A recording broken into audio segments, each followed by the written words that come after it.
और उसका अगर आप देखते थे उसका अगर रिजल्टेंट तो वो था a square plus b square plus 2ab cos 180 minus theta होता था। तो उसको हम लिख सकते थे सर वो कॉस a माइनस बी का था ना। कॉस 180 माइनस थीटा, तो उसको लिख सकते थे हम a square plus b square minus 2ab cos theta. फिर मैंने बताया था कि अगर हम उसका डायरेक्शन निकालेंगे, जैसे हमने डायरेक्शन बताया था जहाँ पे साइन थीटा और कॉस थीटा आते थे, वहाँ पे सिंपली हम लोग थीटा के बदले पुट कर देंगे 180 माइनस थीटा। जब सब्ट्रैक्शन और वेक्टर वाले सवाल आते हैं तो हमारे पास दोनों मेथड से कर सकते हैं, ग्राफिकल से भी कर सकते हैं और फॉर्मूले से भी कर सकते हैं। बोलो युग।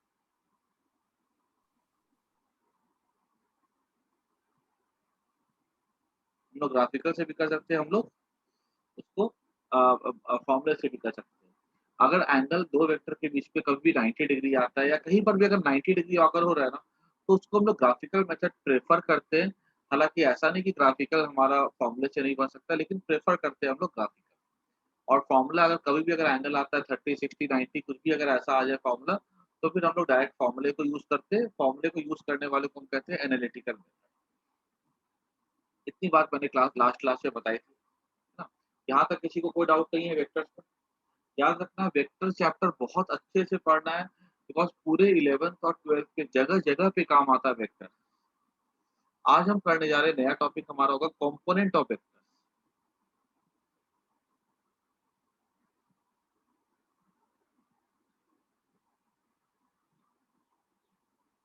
देखो कंपोनेंट का मतलब होता है टुकड़ा। ठीक है? तो टुकड़ा, वेक्टर का टुकड़ा मतलब क्या हुआ, जैसे कि मान लो एक हमारे पास एक्स एक्सिस है, वाई एक्सिस है,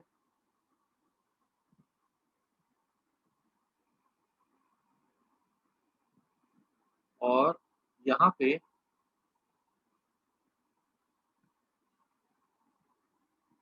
ये ऐसे करके ये एंगल थीटा।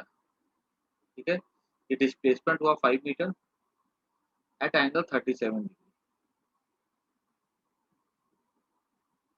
तो हमसे ये पूछा गया कि what is the component of vector, what is the component of vector along x axis, what is the component of vector along y axis. X में क्या कंपोनेंट है 5 मीटर का, और वाई में क्या कंपोनेंट है। कंपोनेंट मतलब क्या हुआ कि अगर मान लो ये पॉइंट पे बॉडी को पहुंचना है, इस पॉइंट पे बॉडी को पहुंचना है, तो वो क्या कर रहा है, वो चल रहा है अलोंग एक्स एक्सिस चल रहा है, वो देखो ऐसा।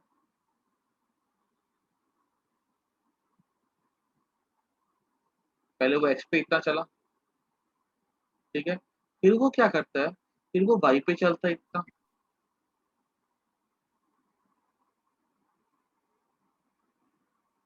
तो अगर उसका डिस्प्लेसमेंट एस है 5 मीटर, तो वो एक्स में कितना चला, मान लो वो एस पे चला एस एक्स, और वो वाई में कितना चला ताकि वो इस पॉइंट पे पहुंच जाए एस वाई। ये जो 5 मीटर का जो एस एक्स और एस वाई वाला पार्ट हो गया, ये क्या कहलाते हैं, इसके कंपोनेंट कहलाते हैं। तो अगर मैंने ऐसे एस एक्स पूछा गया तो मैं इसको ऐसा निकालूंगा, cos theta equals to s x by s base upon hypotenuse. cos 37 degree, s x को एस एक्स रहने देता हूँ, एस को मैं 5 कर देता हूँ, एस एक्स क्या हो जाएगा 5 cos 37, 5 sin cos 37 हो जाता है 4/5।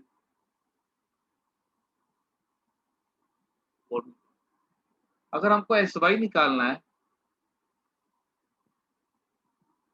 मैं लिख सकता हूँ साइन थीटा इक्वल्स टू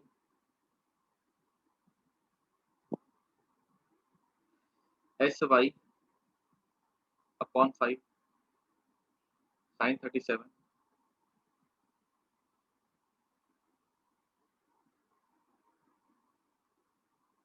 ये एस वाई क्या हो जाएगा 5 इंटू साइन 37, साइन 37 हमारा हो जाता है 3/5,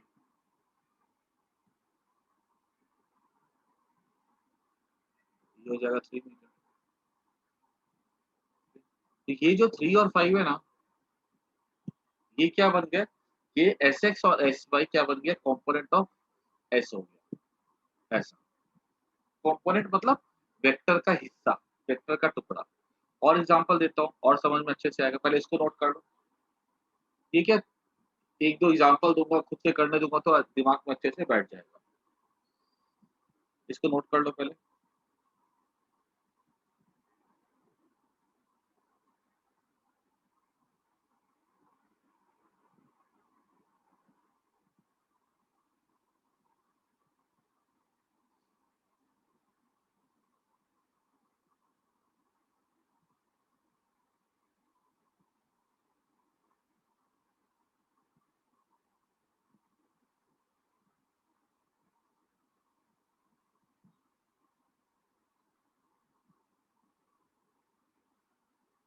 आगे बढ़े। 1 मिनट सर। आगे बढ़े, बोलो हाँ या ना। Yes sir. चलो देखो, अभी थोड़ा सा इसको और फील करते हैं हम लोग।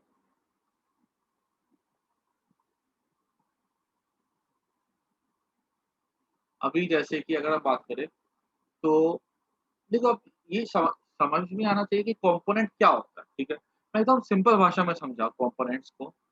तो मान लो जैसे 2 + 3 = 5 हुआ, तो हमने बोला 2 और 3 ने मिलके क्या बनाया, 5 कंपोनेंट्स। बनाया।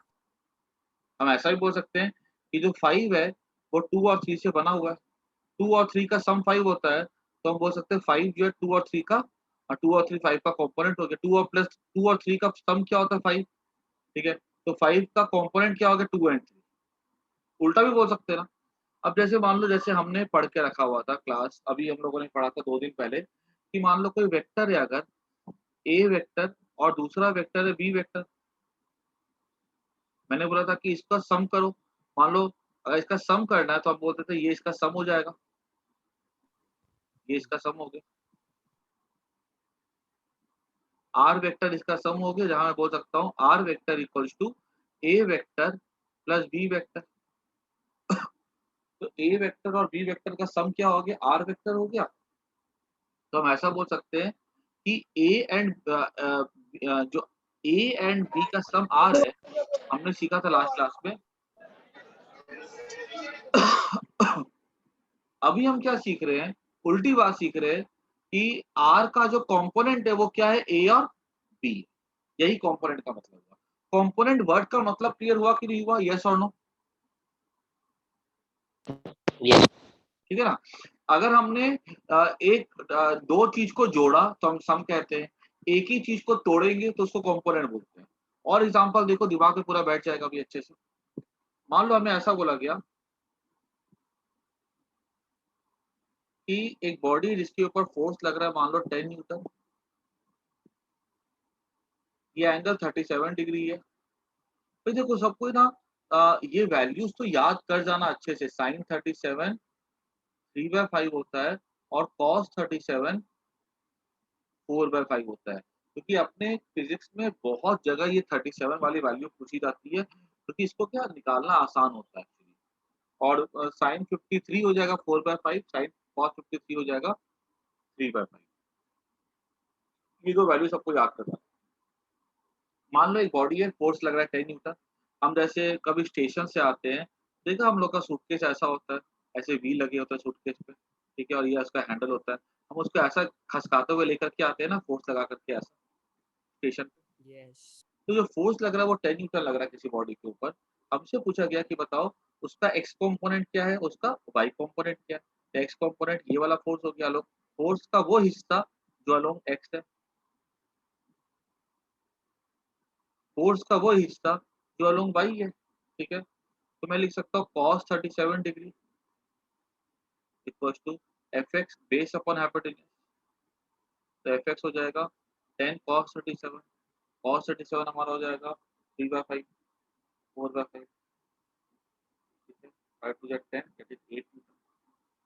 अगर हम बात करें इस 8 न्यूटन का, तो इस 8 देखो ये जो फोर्स का हिस्सा अलोंग एक्स है 8 न्यूटन, ये क्या चाहता है कि बॉडी जो है आगे की तरफ मूव करे, क्योंकि ये फोर्स का वो हिस्सा है जो अलोंग एक्स एक्सिस है। तो ये क्या चाहेगा, फोर्स का वो हिस्सा जो अलोंग बॉडी को आगे की तरफ ड्रैग करवाता है।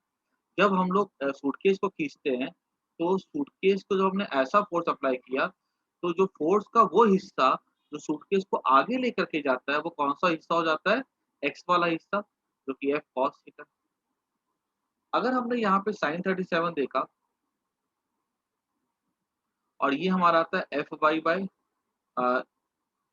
10, तो Fy हमारा हो जाएगा 10 sin 37, sin 37 होता है 3/5, that is Pooja, that is 6 newton. ठीक है? अच्छा, अब यहाँ पर समझो इस चीज़ को, ये वाला जो हिस्सा है 6 न्यूटन, ये क्या करता है? इसकी टेंडेंसी होती है कि सूटकेस को ऊपर लेकर के जाए, ठीक है? ऊपर की तरफ। कभी-कभी क्या होता है, कभी-कभी गौर किया स्टेशन पे कभी मान लो सूटकेस खींच रहे होगे, कभी-कभी क्या होता है हमारा एंगल जो होता है ना, वो बहुत ज़्यादा ऊपर की तरफ बढ़ जाता है। हमारा ये जो एंगल है, ये मान लो अगर कभी-कभी मान लो अगर सर ये एंगल सिर्फ ग्राफ कौन सा है? ये फोर्स का बोला गया, फोर्स लग रहा है किसी बॉडी पे, ग्राफ नहीं है, खाली फोर्स दिखाएगा, ठीक है? एक फोर्स हमें दिखाया है, जिस किसी बॉडी पे लग रहा है मास m पे, ठीक है? तो उसका हिस्सा दिखाया है अलोंग x अलोंग y। कभी-कभी ये चीज़ ऑब्जर्व की है कि कभी जैसे मान लो फोर्स कभी ज़्यादा हो जाता है या एंगल बहुत ज़्यादा बढ़ जाता है। अगर एंगल बहुत ज़्यादा बढ़ जाएगा, मान लो ये एंगल अगर 37 से 60 डिग्री हो जाएगा, तो क्या सोचते हो, कौन-सा वाला हिस्सा ज़्यादा ज़्यादा होगा? Fy की Fx? Sir, can you repeat? मेरा क्वेश्चन ये है एफ वाई कि ज्यादा होगा। अगर ये एंगल बड़ा हो जाएगा तो कौन-सा हिस्सा बड़ा होगा? ऑब्वियस सी बात Fy. है Fy बड़ा होगा ना। मान लो अगर ये एंगल 60 डिग्री है, हाँ तो FY बड़ा Fx होगा। कितना होता? 10 इंटू cos 60, देखो यहाँ से करके cos 60 हो रहा है तो 1/2 दैट इज 5 न्यूटन। और अगर हमने देखते अगर यहाँ पे Fy होता,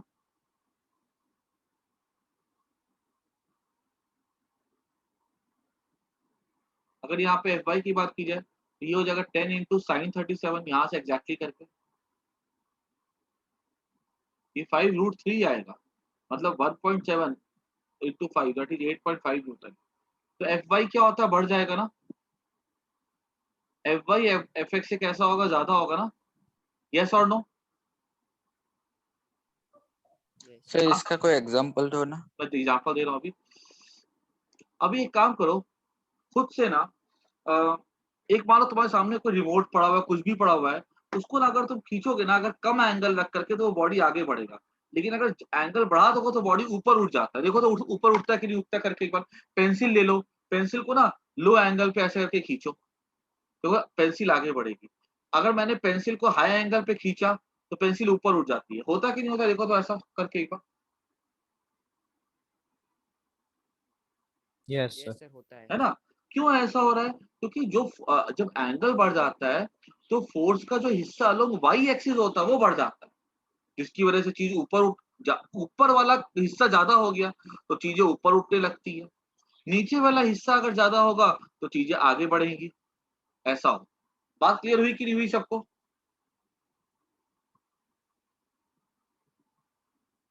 Yes, sir. ठीक है ना? अच्छा, अब आगे बढ़ते हैं हम लोग। हमने सीखा कि सिंपल सी बात है, जैसे एडिशन को अपोजिट सब्ट्रैक्शन होता है, मल्टीप्लिकेशन को अपोजिट डिवीजन होता है, वैसे वेक्टर के एडिशन को अपोजिट क्या हो जाता है? कंपोनेंट हो जाता है। रिजल्टेंट हमने सीखा था, पहले पढ़ा था कि रिजल्टेंट दो चीजों को जोड़ोगे क्या बनेगा? रिजल्टेंट। रिजल्टेंट को तोड़ोगे क्या चीजें बन जाएगी? कंपोनेंट। मतलब कंपोनेंट को जोड़ा तो रिजल्टेंट बन गया, रिजल्टेंट को तोड़ा तो कंपोनेंट बन गया। यही मतलब बात होगी बात।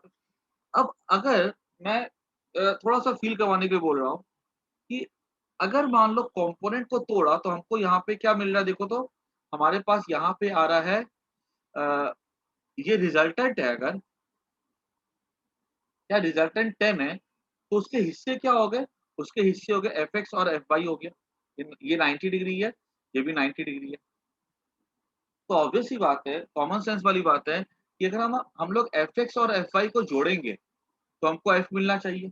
और Fx Fy भी क्या है? एक वेक्टर के टुकड़े हैं, तो Fx Fy भी क्या होते हैं? वेक्टर ही हो। तो हम इनको वेक्टर की तरफ जोड़ेंगे। अगर मान लो ये अगर हमने जोड़ा इसको, तो वो क्या हो जाएगा? देखो तो जोड़ेंगे अगर, तो जोड़ने का तरीका क्या था? Fx² प्लस Fy², दो टुकड़ों को जोड़े हम लोग, plus 2fx f by cos theta. ये फॉर्मूला था ना, याद करो, a square plus b square plus 2ab cos theta. Vector को जोड़ने का अलग फॉर्मूला होता है, हमने सीखा था। अभी यहाँ पे fx क्या है, fx तो यहाँ पे 8 है, fy क्या है यहाँ पे 6 है, प्लस 2 इंटू 8 इंटू 6। ये एंगल हमने कितना लिया था, 90 डिग्री एक्सिस के अकॉर्डिंग, कॉस 90। देखो तो रूट ओवर 8 का स्क्वायर 64 प्लस 36, ये 0 हो जाएगा, तो ये रूट ओवर 100, सर cos 90 कैसे आया? क्योंकि ये एंगल 90 है ना। देखो तो दो कंपोनेंट के बीच का, हमने हमेशा कंपोनेंट जब लेते हैं ना, तो हम लोग जनरली एक्स और वाई एक्सिस को ही सेलेक्ट करते हैं हमेशा, ठीक है, जनरली ऐसा सेलेक्ट करते हैं। तो अगर ये अलोंग एक्स कितना हो गया, तो आंसर हम देख रहे हैं कि एफ कॉस 37। अलोंग वाई कितना हो जाएगा, तो एफ साइन 37। देखो यस और नो, ट्रायंगल तो हमने लिया ना, देखो तो ध्यान से। सर ऐसे क्लियर हुआ कि नहीं हुआ? सिचुएशंस में सर sin 37 और cos 37 की वैल्यू दी गई होगी ना? देखो तो याद कर जाओ ना, इसको तो याद करना पड़ेगा 3/5 ऊपर, ये तो याद अभी याद हो जाएगा तुम लोग। ये तुम लोग को रट रट के रखना पड़ेगा साइन 30। ये बहुत कॉमनली पूछा जाता है फिजिक्स में। फिजिक्स में जो एंगल्स है ना, वो 30-60 कम आते हैं, ज्यादा 37 वाला ही आता है। ये समझ में आया कि नहीं आया? देखो तो रूट 100 इक्वल टू 10। देखो तो 10 को तोड़ा तो क्या मिला, 8 और 6 मिला। 8 और 6 को जोड़ा वेक्टर के रूल से, तो कितना मिला, 10 मिला कि नहीं मिला? यस और नो? समझ आया कि नहीं आया कंपोनेंट क्या होता है? आया सर। Yes, sir. ठीक है ना, सबको क्लियर हो गया, किसी को कोई दिक्कत नहीं है? तो ऐसा बोल सकते हैं, इसको अगर हम लिखा जाएगा समझने के लिए, if p vector and q vector have resultant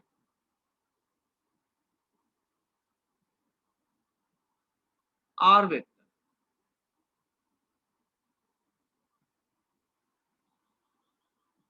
ठीक है, then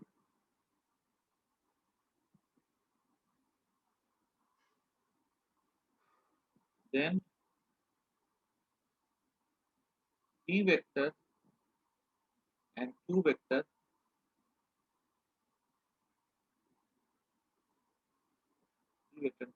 are called component of r। अभी जब हम लोग वेक्टर्स निकालते हैं, इसके दो दो हिस्से निकालते हैं, तो हम लोग अभी पीछे देख रहे थे कि दो हिस्से हम लोग परपेंडिकुलर डायरेक्शन में निकाल लेते हैं, एक एक्स पे निकाल लेते, वाई पे निकाल लेते। अब इसके बाद समझो कि एक ट्रिक बता रहा हूं मैं, ठीक है। कोई भी वेक्टर हो, कोई भी वेक्टर हो, इसका कंपोनेंट सटे हुए साइड के साथ हमेशा कॉस होगा। मान लो आपको बोला कि ए कंपोनेंट का निकालो, इस लाइन के लोग बताओ इसका कंपोनेंट क्या होगा। मान लो एंगल थीटा है, तो ए का जो कंपोनेंट होगा ना, देखो, हेलो, बोलो जैसिका,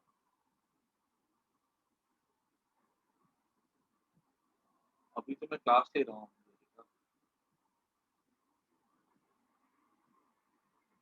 मेरे को टाइम लग जाएगा अभी।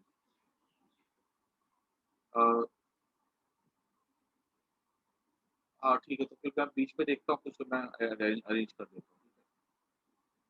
ठीक है। नहीं तो तुम एक काम करो, नहीं तो तुम एक काम करो, तो नहीं तुम नहीं शटर नहीं खोल पाओगे, चलो मैं बात करता हूँ तुमसे, ठीक है, थोड़ी देर में क्लास लेने के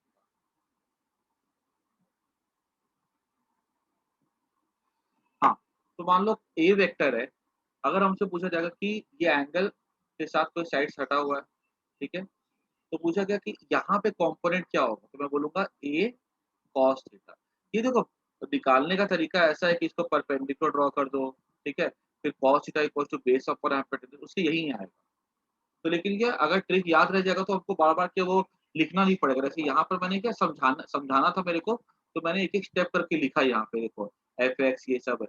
लेकिन अगर हम हमारे पास सिंपल सी बात है, अगर हमारे पास हमको शॉर्टकट याद रखना है, तो कोई भी साइड के साथ जिसके साथ एंगल सटा हुआ हो, हमेशा उसके साथ क्या लेंगे, कॉस लेंगे। और इस साइड की, जैसे हमको इस साइड के परपेंडिकुलर के साथ जिस साइड के साथ एंगल सटा हो उसके परपेंडिकुलर के साथ हमेशा साइन ही आएगा। अब ये हमको ये चीज याद कर जानी है और बार बार लिखने की जरूरत नहीं पड़ेगी। अब जैसे मान लो ये ऐसा है, ठीक है, यहाँ पे मान लो ऐसे करके एक साइड है ए बी, बोला गया है कि बताओ एफ का कंपोनेंट ए बी के साथ क्या होगा। तो ए बी साइड कैसा है, एफ के साथ सटा हुआ है, तो यहाँ पे हो जाएगा एफ कॉस थीटा, और यहाँ पे क्या हो जाएगा, ऑटोमेटिकली ये परपेंडिकुलर है सटे हुए एंगल वाले साइड के साथ, तो ये हो जाएगा एफ साइन। क्लियर हुई बात सबको इतनी? Yes, sir. कोई भी साइड के साथ सटा हुआ हो तो हम उसको निकाल सकते हैं, ठीक है। अभी जरा सा ट्राई करो, इस क्वेश्चन को ट्राई करो।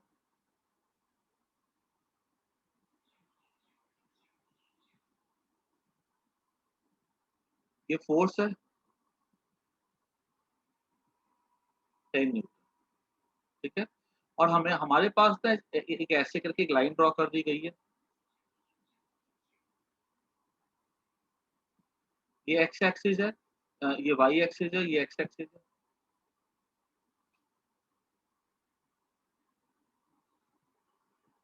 ये एंगल हमें दिया गया है 15 डिग्री,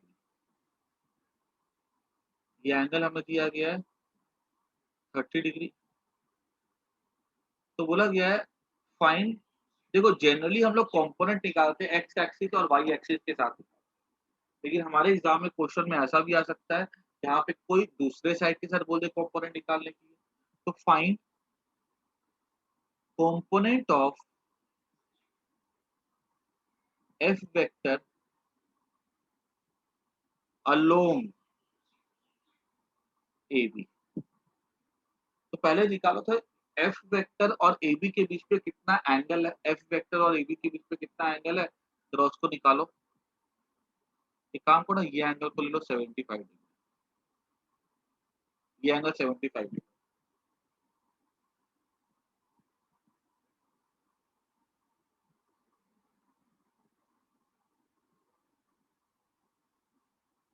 सर क्या फाइन, अच्छा फाइन। क्या बोल रहे हो?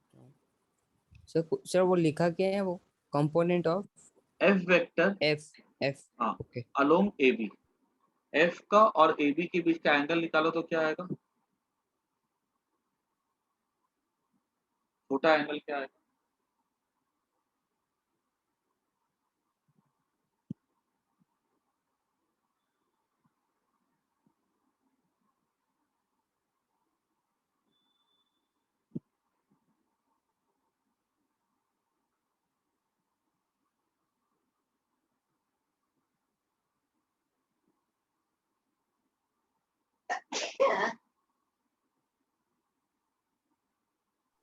सर पूरे ए टू बी का 180 आएगा, मतलब ए में और ए से लेके बी तक जितने एंगल्स है ना हाँ देखो ये उसका एंगल पूरा 180 75 है, तो ये एंगल भी 75 हो जाएगा, वर्टिकल ठीक है। अपोजिट। ये एंगल 15 डिग्री हो जाएगा ना, मतलब एफ का और ए बी के बीच पे कितना एंगल आ रहा है देखो, तो ये पूरा एंगल कितना हो गया, 45 डिग्री हो गया ना।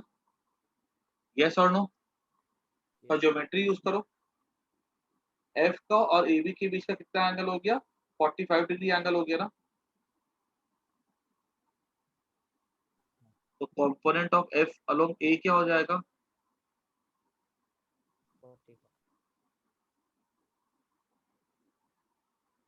अलोंग ए बी हो जाएगा एफ दैट इज 10 cos 45,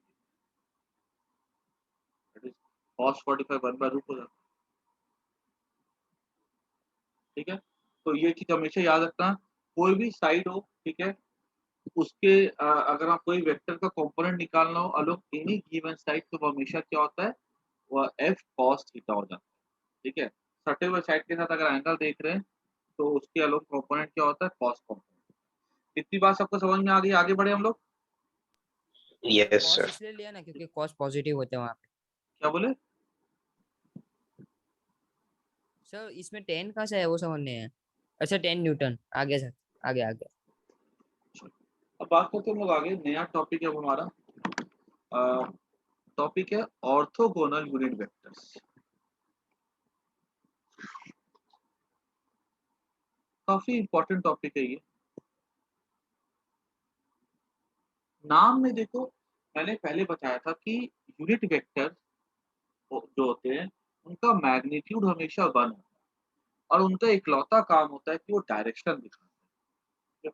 जैसे हमारे यूनिटरी मेथड होता था मैथ्स में, वैसे फिजिक्स में भी हम यूनिटरी मेथड यूज़ करते हैं, जहाँ पे हम यूनिट वेक्टर दिखाते हैं। और यूनिट वेक्टर का मैंने बताया था कि सिंबल जैसे ए है, उसपे टोपी दिखा दो, ये यूनिट वेक्टर हो गया। और ये क्या हो जाता है, ए वेक्टर कोई भी वेक्टर को उसके वैल्यू से डिवाइड कर दो, वो हमें यूनिट वेक्टर देता है। अगर मान लो हमें बोला गया कि ए वेक्टर है 5 न्यूटन, तो बोला जाएगा कि इसका यूनिट वेक्टर ड्रॉ करो। तो मैंने क्या किया, इसको 5 पार्ट में डिवाइड कर दिया, 1 2 3 4 5। तो ये एक पार्ट इसका क्या हो जाएगा, इसको मैं लिखूंगा ए कैप। ठीक है, ये क्या हो गया, ये ए वेक्टर 5 न्यूटन था, ये मैंने दिखा दिया ए कैप। मतलब ये इस वेक्टर की वैल्यू क्या है 1, और डायरेक्शन क्या है जो ए वेक्टर का है। अगर मुझे बोला जाएगा कि अभी ड्रॉ करके दिखाओ 2 ए कैप, तो मैंने बोला कि ये ए कैप इतना है 1, तो 2 ए वेक्टर हो गया। ठीक है, 2 ए कैप हो गया। तो यूनिट वेक्टर का फ़ायदा ये होता है कि वो सिर्फ़ डायरेक्शन दिखाता है। जैसे कभी रोड पे जाओ ना, तो वहाँ पे एक पत्थर पड़ा होता है जो कि एरो दिखाता है। या कभी अगर आ जाओगे सिटी लाइट पे, अगर सर आ नहीं आया जाओगे समझ में। तो क्या कहते हैं, जहाँ पे अनुव्रत द्वार है, वहाँ पे क्या एरो दिखाया जाएगा कि ये एरो जो होता है चौक पर, ये एरो जाएगा न्यू सिटी लाइट, ये एरो जाएगा वेसु, और ये एरो जाएगा पटाचा रास्ता। तो वो एरो क्या दिखाता है, डायरेक्शन दिखाता है कि भई कोई आदमी को भटक गया तो उसको रास्ता दिखाने का काम। In the same way unit vector भी क्या करता है, केवल और केवल डायरेक्शन दिखाने का काम होता है, और उसकी वैल्यू हमेशा फिक्स होती है 1। अब क्या हुआ, थोड़ा-सा फिजिक्स ने सोचा कि इस काम को हम लोग थोड़ा-सा और आसान कर देते हैं, और उन लोगों ने क्या किया, यूनिट वेक्टर के पहले नाम लगा दिया orthogonal unit vector. Orthogonal unit vectors मतलब क्या होता है? जनरली देखो, हम लोग पूरे के पूरे फिजिक्स को, पूरे मैथ्स को हम लोग पढ़ सकते हैं in terms of 3 axis, x axis, y axis और जेड एक्सिस। कोई भी पॉइंट को लोकेट करना हो तो हम उसको एक्सिस और ओरिजिन की हेल्प से लोकेट कर सकते हैं ना। पॉइंट मैंने यहाँ पे ड्रॉ कर दिया, मैंने क्या किया, यहाँ पे एक एक्सिस यहाँ ड्रॉ कर दिया, ओरिजिन कर दिया, बोलिए देखो ये लोकेट हो गया पॉइंट यहाँ पे। तो हम लोग कोई भी चीज को लोकेट कर सकते हैं by the help of the origin and axis. अब एक्स एक्सिस होता है, वाई एक्सिस होता है और जेड एक्सिस होता है। तो अगर मान लो हमने जैसे मैथ्स में क्या पढ़ के रखा है, देखो मैथ्स में पढ़ा था क्लास 10th में, सब बच्चों ने पढ़ा होगा कि मान लो कोई पॉइंट है, उसको लिखा हुआ है कि 1, 2, तो हम 1 चले, फिर हम 2 चले, 1 फिर 2, ये पॉइंट हमको मिल गया 1, 2।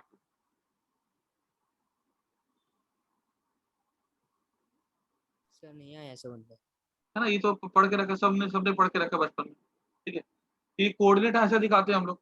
ये कोऑर्डिनेट का मतलब क्या था, इस कोऑर्डिनेट का मतलब ये था कि अगर हम यहाँ पर पहुंचते हैं तो हम लोग तो बोल रहे हो, सर समझ नहीं आया।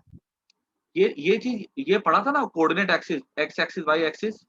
नहीं सर वो कैप वाला समझे ना आपने, वो समझ नहीं आया। कैप मतलब होता है कोई अब ये पढ़ा था ना कि मान लो 10 आम के दाम है 20 रुपए, 10 आम के दाम है मान लो 200 रुपए। हाँ। ठीक है, तो एक मैंगो का कॉस्ट क्या होगा, 20 रुपया होगा। हाँ। ये यूनिटरी मेथड था। यस। ठीक है, अब मान लो कोई वेक्टर है, जैसे मान लो ए वेक्टर है 20 यूनिट्स या 5 यूनिट्स, मेरे को इसका ये कितना 5 यूनिट का वेक्टर है, ठीक है, टुवर्ड्स ईस्ट। मुझे खाली इसकी डायरेक्शन से मतलब हो, मैंने इसको डिवाइड कर दिया 5 पार्ट में, 1 2 3 4 5। ये क्या, इसका एक हिस्सा जो होता है ना, सिर्फ एक हिस्सा ये वाला, इतना सा हिस्सा, इसका हम क्या बोलेंगे, यूनिट वेक्टर बोलेंगे, ए वेक्टर। ए यूनिट वेक्टर जिसकी वैल्यू 1 होती है उसको हम लोग क्या बोलते हैं, यूनिट वेक्टर बोलते हैं। बात समझ आई कि नहीं आई? आई। यूनिट वेक्टर क्या होता है, जिसकी वैल्यू क्या होती है, 1 होती है। और अगर हमसे पूछा जाएगा कि अ, एक ए वेक्टर का यूनिट वेक्टर क्या होगा, तो मैंने बोला ए कैप। ये क्या दिखाता है, अब मान लो मुझे बोला जाएगा दिखाने के लिए 5 ए कैप या 2 ए कैप, तो 2 ए कैप मुझे बात समझ में आती है कि ये 2 ए कैप ऐसा हो जाएगा, एक और एक, हमें ये क्या दिखा दिया, 2 ए कैप दिखा दिया। तो डायरेक्शन क्या एक है और वैल्यू क्या हो गई इसकी, 2 हो गई। कैसे था? मान लो कि अगर मान लो हमें बोला जाएगा कि 20 आम का 10 आम का दाम 200 रुपया है, तो बताओ 5 आम का दाम कितना होगा?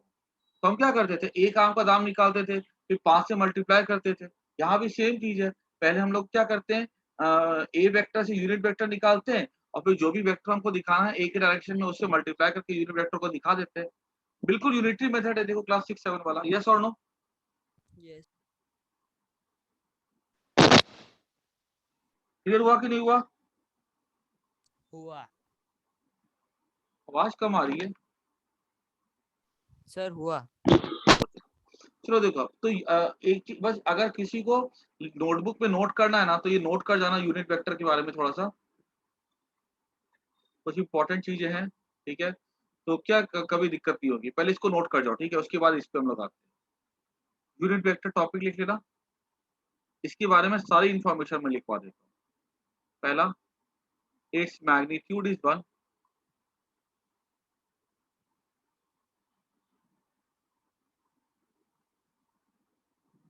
दूसरा पॉइंट लिखना, it is used to show direction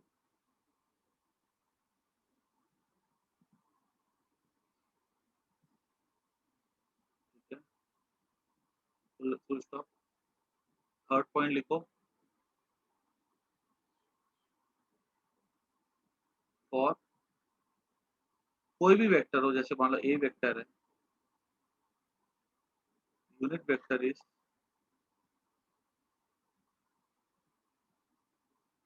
A cap,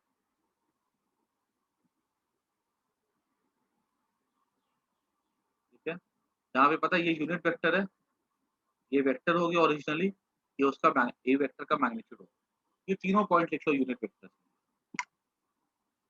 फिर हम लोग आगे बढ़ेंगे, और अभी मैं ऑर्थोगोनल यूनिट वेक्टर पढ़ाऊंगा ना, तो और क्लैरिटी मिलेगी, पूरा परफेक्ट हो जाएगा। 10 मिनट रुको, पूरा पूरा सब कुछ क्रिस्टल क्लियर हो जाएगा। यूनिट वेक्टर के बारे में 3 पॉइंट लिख लो।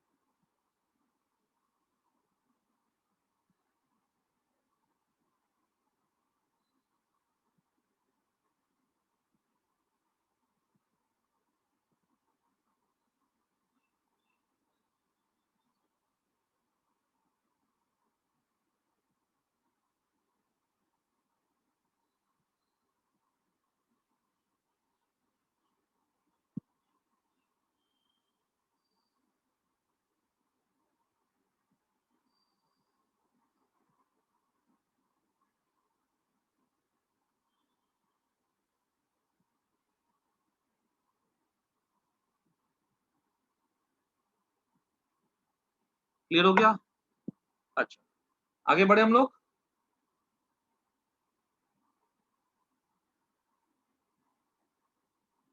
Yes, sir. Yes sir. अब देखो, अब मैं क्या बता रहा था कि जैसे हम लोग क्लास 6 9 10 में पढ़ते थे कि एक्स एक्सिस था, वाई एक्सिस था, कोई पॉइंट को लोकेट करना तो ओरिजिन को दिखाते थे। फिर हम जैसे 1,2 है, पहले 1 पे चले हम लोग 1 यूनिट, एक्स पे चले 1 यूनिट, फिर वाई पे चले हम लोग 2 यूनिट, और हम पहुंच गए पॉइंट 1,2 के ऊपर, और ये हमारा हो गया। ऐसे हम दिखा देते कि ये हमारा लोकेशन हो गया। चले कहाँ, पहले 1 पे चले, फिर 2 पे चले, 1,2 हमारा लोकेशन। अब यही चीज को जो हमने पढ़ के रखा है, इसको हम लोग अब क्लास 11th में थोड़ा नई तरीके से समझाते हैं। हम बोलेंगे मान लो अगर हमारा ये लोकेशन है, ये अगर हमारा लोकेशन है, मान लो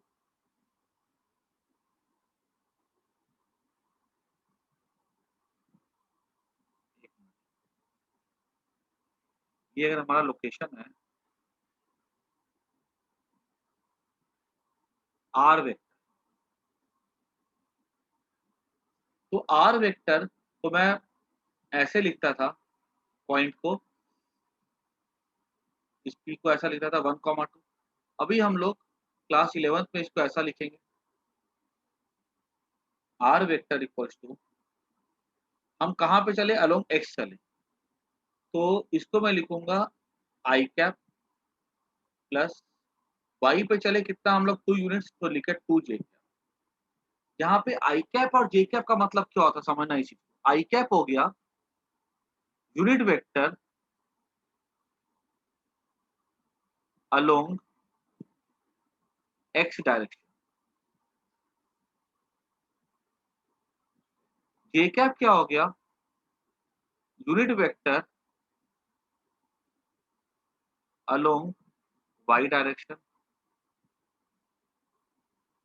के कैप क्या हो गया unit vector along z direction.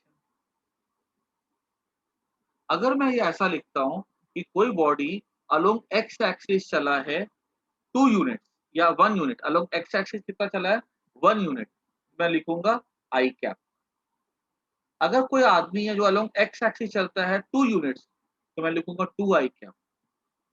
2 मुझे ये दिखाता है कि वो आदमी एक्स एक्सिस पे, आई कैप मुझे ये दिखाता है कि वो आदमी एक्स एक्सिस पर चला है, और 2 मुझे ये दिखाता है कि वो 2 यूनिट चला है। अगर मैं कोई आदमी मान लो अगर वाई एक्सिस पे चलता है 2 यूनिट्स, तो मैं लिखूंगा 2 जे कैप। जे कैप मुझे ये दिखाता है कि वो आदमी वाई एक्सिस पर चला है, और 2 मुझे ये दिखाता है कि वो 2 यूनिट चला है। अगर मान लो मैंने लिखा है कोई, अगर आर वेक्टर मैंने लिखा है आई कैप प्लस 2 जे कैप, तो मुझे ये बात समझ में आती है कि वो आदमी एक्स एक्सिस पे चला है 1 यूनिट, और वाई एक्सिस पे चला है वो 2 यूनिट। तो अगर वो एक्स एक्सिस पे चला है 1 यूनिट और वाई एक्सिस पे चला है 2 यूनिट, तो ये आदमी यहाँ पर पहुंचा। क्लियर? आगे और एग्जांपल लो। इसको लिखो तो कॉपी में, नोटबुक में सबको लिखो जो मैं क्वेश्चन दे रहा हूँ। सर एक बार लास्ट पेज करना। सिंपल है, अभी के 2 Previous मिनट में सबको एकदम पूरा क्लियर हो जाएगा।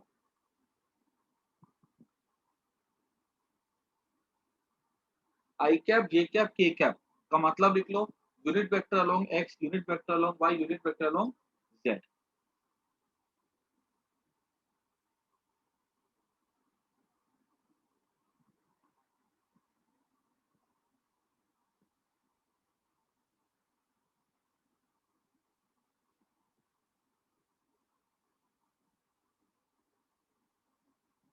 यूनिट वेक्टर के अंदर क्या छिपा हुआ होता है, उस पर डायरेक्शन छिपा होता है, याद रखना।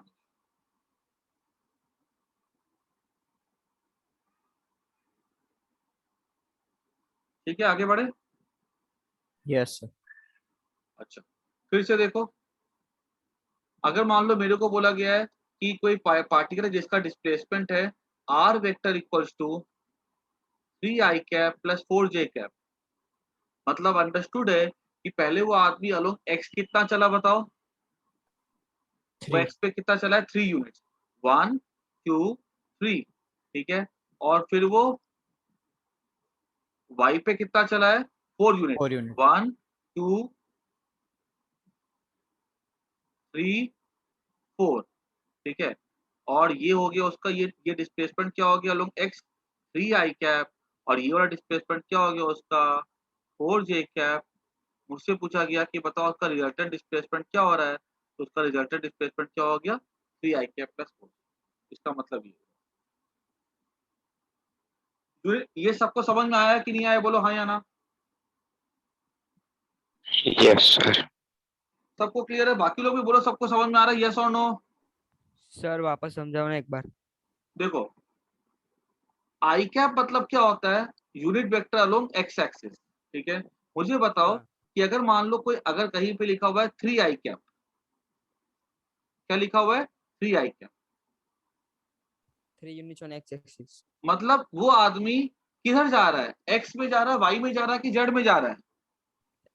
एक्स पर एक्स पे कितना यूनिट चला हुआ है एक्स पे 3 3। अगर मैंने लिखा है 4 जे कैप, मतलब वो किधर जा रहा है, वाई एक्सिस कितना यूनिट चला वो 4। 4, मतलब वो 4 वहां पे मीटर हो सकता है, सेंटीमीटर, जो भी वहां दिया जाएगा। क्लियर? अगर मान लो कहीं लिखा हुआ है 2 के कैप, मतलब ये आदमी किधर जा रहा है,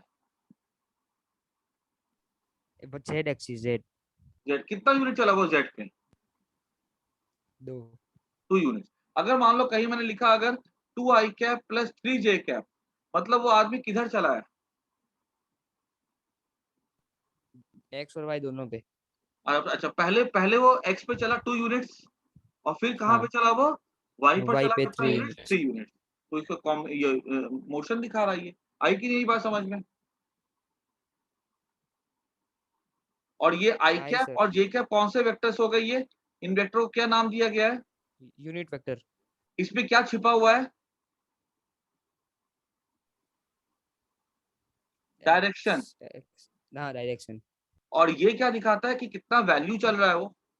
2 यूनिट। Metre, 4 metre, 6 metre. बात समझ में आ गई? आगे बढ़े हम यस। लोग। हाँ। Yes, sir. इसमें काम करो, क्वेश्चन लिखो फटाफट। रिप्रेजेंट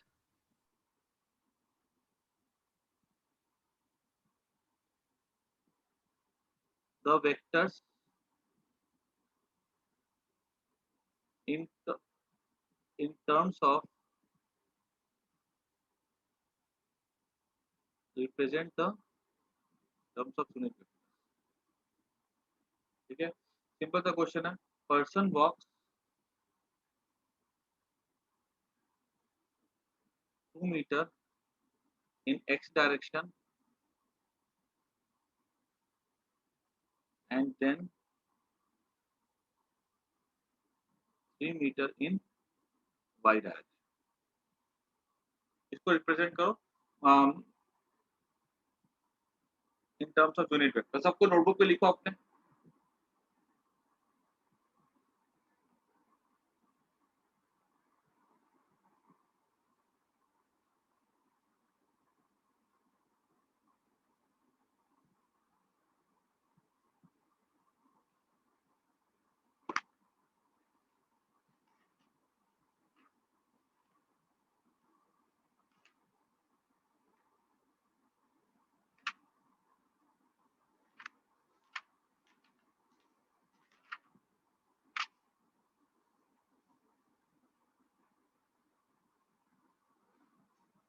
इसका आंसर हो जाएगा 2i cap plus 3 j cap. और यहाँ पे इसको कोई वैल्यू लिख दो r vector equals to 2i cap plus 3 j cap. x पे कितना चला 2, y में कितना चला 3। Is the answer. आगे बढ़े। अब सुना आगे, किसी को कोई परेशानी तो पूछो। एकदम सिंपल सिंपल चीजें हैं, नहीं है इसलिए थोड़ी टफ लगेगी, लेकिन इस पे कुछ भी खास नहीं है। सर आसान आसान स्क्रीनशॉट बातें भेजना। हैं, लेकिन सबको समझ में अच्छे से आना चाहिए, क्योंकि ये चैप्टर ऐसा है जो कि हमको 11th में काम आएगा जाएगा, 12th में भी बहुत काम आता है। ये हर चैप्टर में घुसा हुआ वेक्टर। अब अगर मान लो हमें बोला गया है कि सर एक मिनट पीछे करो ना।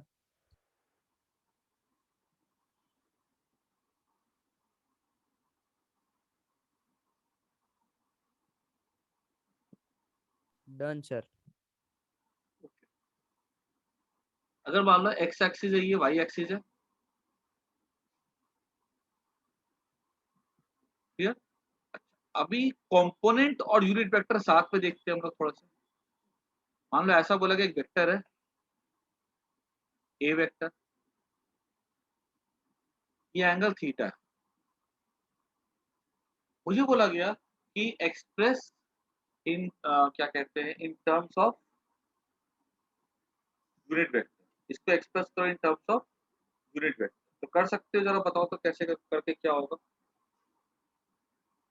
Express A vector in terms of unit vector. Question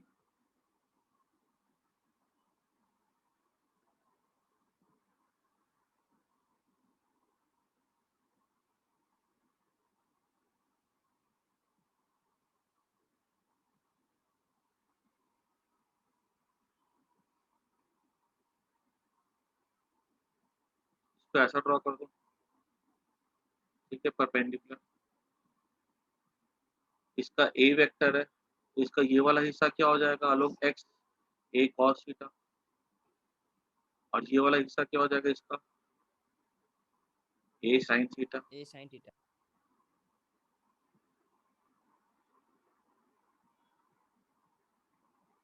ये कंपोनेंट हो गया ना सटे हुए साइड का। तो मतलब ए वेक्टर निकालने के लिए हमने किसको किसको जोड़ना है, एक कॉस को और एक साइन को। ए कॉस किधर है, ए कॉस अलोंग एक्स है, मैं ऐसा लिख सकता हूँ a vector equals to a cos theta magnitude किधर है, अलोंग एक्स है, डायरेक्शन पे दिखाते आई। ये ए कॉस थीटा क्या हो गया, ए वेक्टर का कंपोनेंट, क्लियर, प्लस ये क्या हो गया, ए साइन थीटा, क्लियर, और यहाँ पे मैं क्या लिख दूंगा, जे, ये हो गया। ए वेक्टर को मैंने किस में एक्सप्रेस कर दिया, इन टर्म्स ऑफ कॉस और साइन।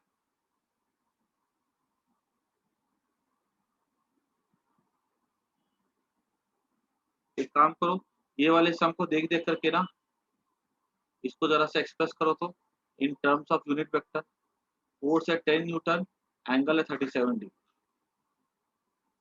इसको एक्सप्रेस करो in terms of unit vector. सबको आंसर तो चैट बॉक्स में।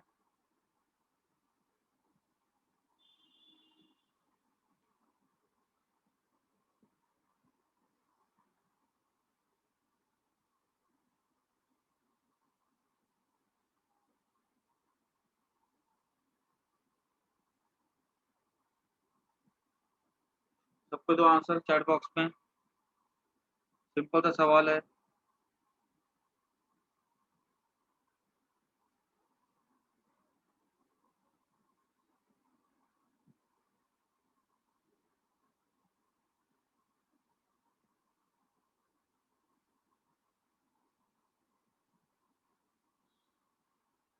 क्या है आंसर, बोलो इसका,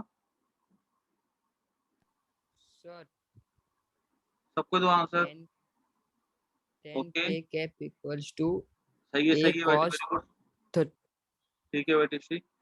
ये कंपोनेंट क्या हो जाएगा, बोलो इसका, 10 cos sin 10 cos sin theta, cos 37, ठीक है। सॉरी cos, हाँ तो ये आई कैप हो, 37। ये फोर्स का वैल्यू क्या था, 10 न्यूटन था, इसका along x x axis component क्या हो जाएगा, 10 cos 37 आई कैप, और अलोंग वाई एक्सिस का कंपोनेंट क्या हो जाएगा, 10 10 sin sin 37 37 जे कैप। j cap। सही है नंदिनी, ये हो जाएगा 10 cos 37 हमारा लिख सकते हैं 4/5 प्लस 10 sin 37 10 to 3/5 कट जाएगा 8 आई कैप प्लस 6 जे कैप। सही है, काफी बच्चों का सही है, ये हमारा हो गया, ठीक है ना। तो कभी भी हमें कोई वेक्टर दिया जाए, हमसे पूछा जाए कि उसको एक्सप्रेस करो यूनिट वेक्टर के टर्म में, कोई दिक्कत नहीं, कर सकते हैं हम लोग, ठीक है। यूनिट वेक्टर का खाली मतलब डायरेक्शन दिखाने के लिए होता है।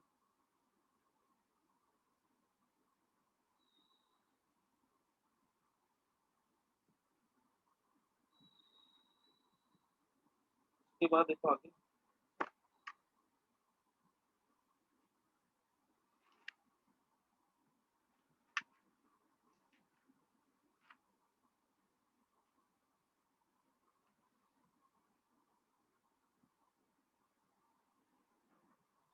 उसके बाद अब ऐसा सिंपल सा क्वेश्चन आएगा, find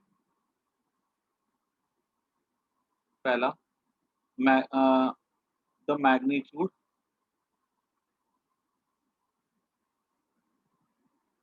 and direction for vector 3 i cap या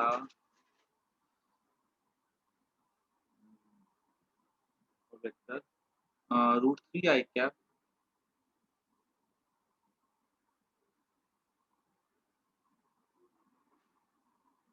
प्लस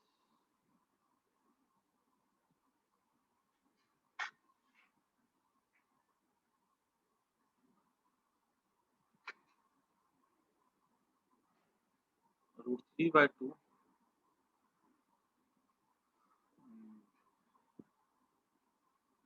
√3/√2, नंबर कॉम्प्लेक्स हो जाएंगे, सिंपल नंबर ले लेते हैं, फॉर 4 आई कैप प्लस 6 जे, ठीक है। देखो याद रखना ये कोई नई नई चीज़ नहीं हम लोग पढ़ रहे हैं, जो हम लोग पहले पढ़ चुके हैं उसी को है पाइथागोरस वही यूज़ करना है। Find the magnitude and direction of 4 i cap plus 6 जे। तो हम क्या करते हैं, इसका Viewers, मैग्नीट्यूड निकालना है। ये एक्स एक्सिस है, ये वाई एक्सिस है। 4 i कैप मतलब ये हो गया 4 i कैप, 6 जे कैप मतलब ये हो गया 6 जे कैप।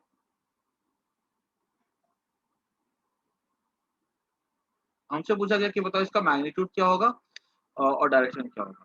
तो अब ऑब्वियस सी बात है, ये वेक्टर किसके इक्वल हो गया। मान लो अगर ये आर वेक्टर है 4 i cap plus 6 J cap, तो ये आर वेक्टर का मुझे क्या बताना है, और वेक्टर ये इसका मुझे बताना है मैग्नीट्यूड और डायरेक्शन। तो इसका मैग्नीट्यूड कैसे निकलेगा, देखो ये 4 और ये 6 है, तो मैग्नीट्यूड हो जाएगा r equals to root over, देखो तो 4 का स्क्वायर प्लस 6 का स्क्वायर, 4 का स्क्वायर 16, 6 का स्क्वायर 36, 30 रूट ओवर 42। डायरेक्शन बोला गया है आर के लिए, तो मान लो एंगल थीटा है, tan थीटा हो जाएगा हमारा 6/4 3/2, ठीक है। थीटा जो भी 3/2 का जो आंसर आएगा कुछ 50 डिग्री के आसपास आएगा, उसको निकाल सकते हैं ना। सिंपल सा पाइथागोरस है। 4 i का मतलब 4 यूनिट अलोंग x, 6 j का मतलब 6 यूनिट अलोंग j y। तो हमको निकालना है इसका मैग्नीट्यूड निकालना है, तो मैग्नीट्यूड आर वेक्टर का, तो आर वेक्टर इन दो चीज से बना हुआ है, पाइथागोरस से निकाल लो, और डायरेक्शन हो तो वैसा निकाल लो एंगल। मैंने बोला भी था कि कभी भी अगर वेक्टर्स का मैग्नीट्यूड निकालना हो तो फॉर्मूला था root over p square plus q square plus 2 pq cos theta. अगर हम उस फॉर्मूले से देखें तो 3 का स्क्वायर 6 का स्क्वायर प्लस कॉस 90 लेंगे, क्योंकि 90 डिग्री एंगल है यहाँ पे ना, वो 0 हो जाएगा, सेम आंसर आ जाएगा। सर इसको tan नोट कर थीटा लो। क्यों निकाला? tan थीटा तो परपेंडिकुलर बेस है, अगर तुम उससे निकालना चाहते हो उस फॉर्मूले से तो भी निकल जाएगा। tan थीटा हमको एंगल किसके साथ देखना है, 4 के साथ। 4 को छोड़ो, 6 को पकड़ो। 6 कितना एंगल है इनके बीच में, 6 sin 90 bye 4 plus 6 cos 90। cos 90 तो 0 होता है, sin 90 1 हो जाएगा, ठीक है। 6/4 तो 3/2 आ रहा है कि नहीं आ रहा है, बोलो। लेकिन मैंने क्या बोल कर रखा है कि जब 90 डिग्री हो ना, तो हम लोग के लिए ये मेथड ज्यादा इजी पड़ता है, इसलिए हम यूज करते हैं। अदरवाइज फॉर्मूला तो तुम कभी भी कहीं भी यूज कर सकते हो, तुम्हारी मर्जी की। समझ आया कि नहीं आया, आगे बढ़े। आया। एक सम खुद से करो। आर वेक्टर इक्वल्स टू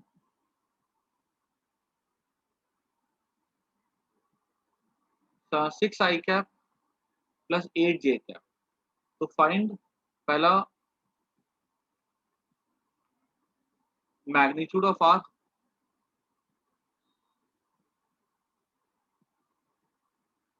दूसरा डायरेक्शन ऑफ आर। फटाफट जल्दी से डायग्राम नोटबुक पे ड्रॉ करो सब कोई।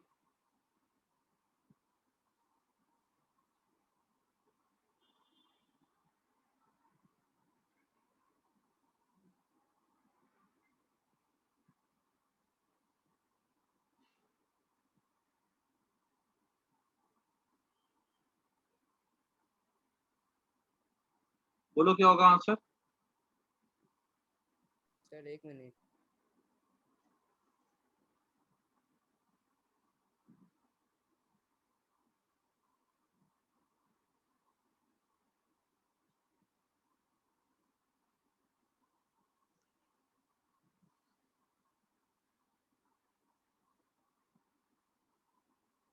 सर मैग्नीट्यूड 10 नहीं √100 सॉरी। हाँ रूट, ठीक है, सही है 10 है। ये हो जाएगा हमारा 6 i कैप, ये हमारा हो जाएगा 8 j कैप, और ये हमारा हो जाएगा वेक्टर आर। तो ऑब्वियस सी बात है, ये क्या हो जाएगा, ये 10 हो जाएगा, √6 का स्क्वायर प्लस 8 का स्क्वायर 10 आएगा, और ये एंगल क्या थीटा हो जाएगा, tan थीटा हमारा हो जाएगा 8/6 4/3 हो जाएगा, ठीक है। ये थीटा जो होता है 4/3 हो जाता है 53 डिग्री, ठीक है ना? 37 वाला वैल्यू याद कर जाना, ठीक है? sin 37 cos 37, तो ये हमको समझ में आ गया। अभी सब एक बात तो देखो, एक बात तो अगर हमको अब कोई बोले कि मैग्नीट्यूड निकालना है इसका, तो बड़ा आसानी से हम निकाल सकते हैं कि इसका मैग्नीट्यूड कैसे निकलता है, रूट ओवर इसका स्क्वायर प्लस इसका स्क्वायर, है ना? तो अगर हम फॉर्मूले को याद कर जाए ऐसा, for a vector equals to a x i cap plus a y j cap, magnitude of a vector क्या हो जाएगा, root over a x square plus a y square. पहले अगर मैं ये चीज बताता तो समझ में शायद नहीं आती, अभी तो कोई दिक्कत ही नहीं है, डायग्राम से बना के देख रहे हैं। और tan थीटा मतलब जो ए वेक्टर बनाएगा एंगल विथ हॉरिजॉन्टल, वो क्या हो जाएगा, एक मिनट, tan थीटा क्या हो जाएगा हमारा, ए वाई बाय ए एक्स हो जाएगा। अब तो सबके दिमाग में ये चीज बैठ जाएगी, कोई दिक्कत नहीं है। तो बार बार जैसे डायग्राम ड्रॉ करे थे, निकाले थे वैल्यू, अब हमको क्या है, सीधे से दिखता ही है 6 और 8, रूट 6 का स्क्वायर प्लस 8 का square, direction tan theta equal to 8/6, ऐसा समझ आया कि नहीं आया? तो वो फॉर्मूला कोई डिराइव किया हुआ कोई नई चीज तो मैंने बताई नहीं है, तो ये पुरानी चीज है भाई। 6 को ड्रॉ करो, 8 को ड्रॉ करो, जो हम क्या ट्रिग्नोमेट्री से निकालो, आ जाएगा आंसर, ठीक है? ये सबको नोट कर जाना है इसको, ये ठीक है, दिस इज फॉर्मूला फॉर, एक तरह से फॉर्मूला समझ लो इसको।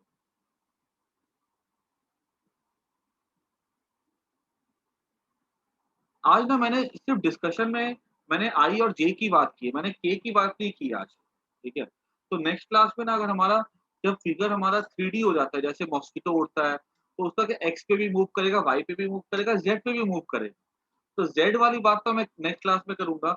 अभी बस तो तुम लोग जितना मैंने पढ़ाया ना उसको अच्छे से घर पे एक बार पढ़ जाना, कुछ ज्यादा कुछ नहीं है, सिंपल सा मतलब होता है आई कैप जे कैप का, ठीक है? आई कैप जे कैप डायरेक्शन दिखाता है। अगर मैंने बोल दिया 3i प्लस 4j, मतलब 3 चला एक्स पे, 4 चला वाई पे, ठीक है? और हम उसका मैग्नीट्यूड निकालने बोला जाएगा तो रूट पाइथागोरस से निकाल लो, डायरेक्शन बोला जाएगा निकालने के लिए तो ट्रिग्नोमेट्री से निकाल लो, डायरेक्ट फॉर्मूला यूज करना तो डायरेक्ट फॉर्मूला यूज कर लो, कोई नई चीज नहीं है। बस खाली जैसे एक ही चीज को बोलने का तरीका अलग होता है, बस यहाँ पे समझाने का तो तरीका अलग होता है। हाँ, सिर्फ एमसीक्यू है। और संडे के एग्जाम में चैप्टर है motion in one dimension,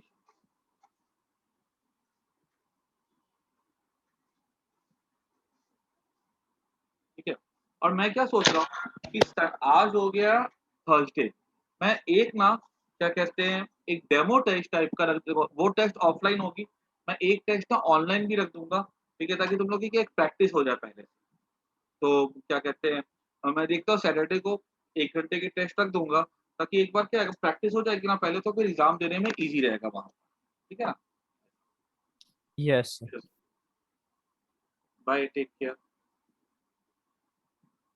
Bye, sir.